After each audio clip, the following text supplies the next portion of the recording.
This is some shit right here. New report exposes Instacart's hidden price games. It's more than Instacart. Investigation by Groundwork Collaborative, Consumer Reports, and More Perfect Union uncovers Instacart's price experiments quietly impacting grocery bills, potentially costing families $1,000 or more a year. A new investigation from Groundwork Collaborative, Consumer Reports, and More Perfect Union reveals that Instacart, enabled by the AI pricing software Eversight, is running large-scale hidden price experiments on unsuspecting customers. The report, quote, same cart, different price. Instacart's price experiments cost families at checkout, analyzes live shopping data from more than 400 Instacart shoppers across 4 U.S. cities. The findings show many U.S. shoppers who order grocery pickup and delivery through Instacart are unknowingly enrolled in an AI-enabled experiment that can charge up to 23% more for the same item ordered from the same store at the same time. The average price variations observed in the study could cost a household of 4 about $1,200 per year. Instacart's algorithmic pricing experiments were found to be occurring through the platform at several of the nation's biggest grocery retailers, including Albertsons, Costco, not Costco, Kroger, Safeway, Sprouts Farmers Market, and Target.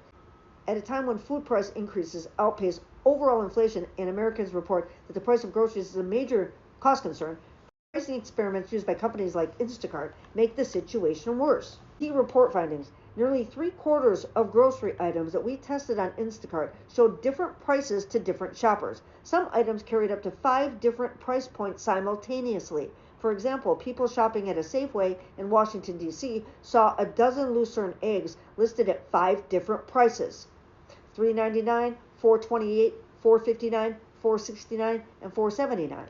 On average, the difference between the lowest and the highest prices shoppers saw for basics like cereal, pasta, and peanut butter was 13%, with the highest price being 23% more than the lowest.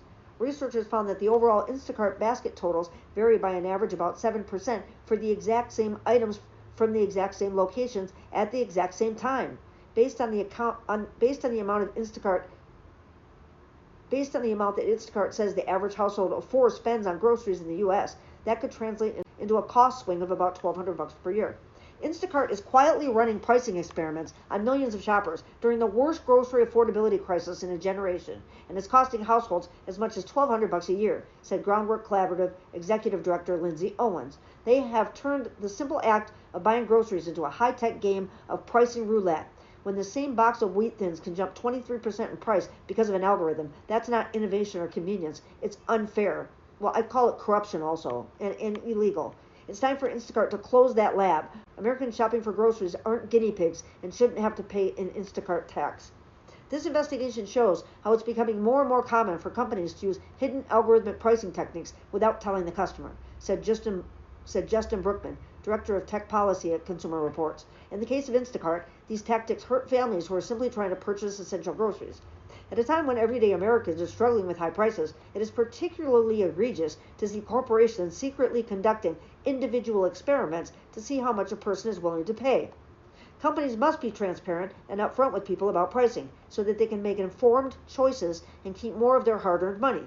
We encourage the Federal Trade Commission and the state attorneys general to investigate Instacart's pricing tactics. You're sure they're not behind them?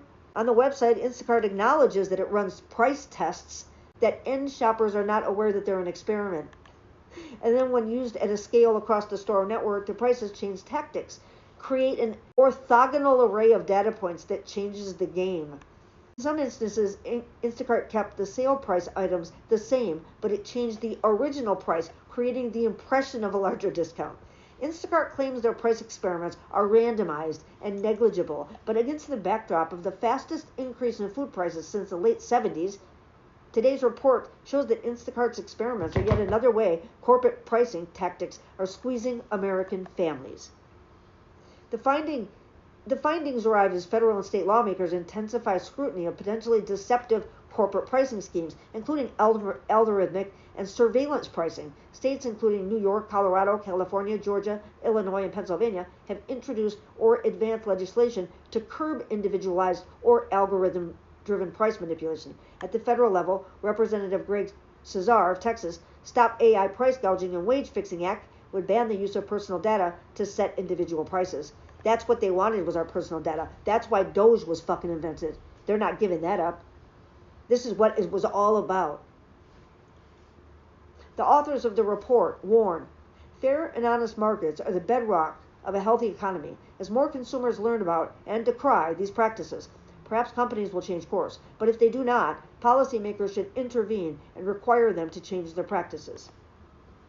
The joint investigation by Groundwork Collaborative, Consumer Reports, and More Perfect Union used real-time controlled shopping tests at Safeway and Target stores in North Canton, Ohio, St. Paul, Minnesota, Seattle, Washington, and Washington, D.C. A total of 193 high-quality participant submissions were analyzed, with an additional November confirmation test detecting similar pricing patterns at Albertsons, Costco, Kroger, and Sprouts. This is Consumer Reports, written by Cyrus Rasul. Thank you, Cyrus.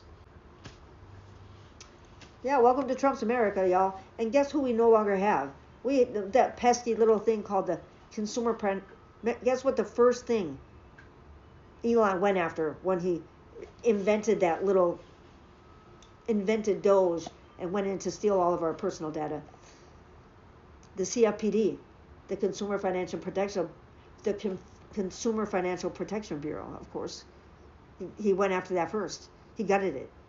The Consumer Financial Protection Bureau was responsible for returning almost $12 billion back to consumers for shit like this, who had been, defrauded, or seriously defrauded. Or you have like those misleading commercials that trick you into buying things, all that stuff. Like the consumers would complain about it and they would have to give the money back. Almost $12 billion since 2011 when it was first created. And now it's, nobody's here to help us anymore. I mean, not only does the government not care, but they also eliminated all the people in the government that did care, right? And the corporations and the actual departments that were created to fight corruption. The Consumer Financial Protection Bureau. Regulations protect us. Are they overboard? Maybe, sometimes. But they protect us. They protect our food. They protect our water. They protect us from price fixing. They protect us from price gouging. They used to, anyway. Thanks for watching my videos, guys.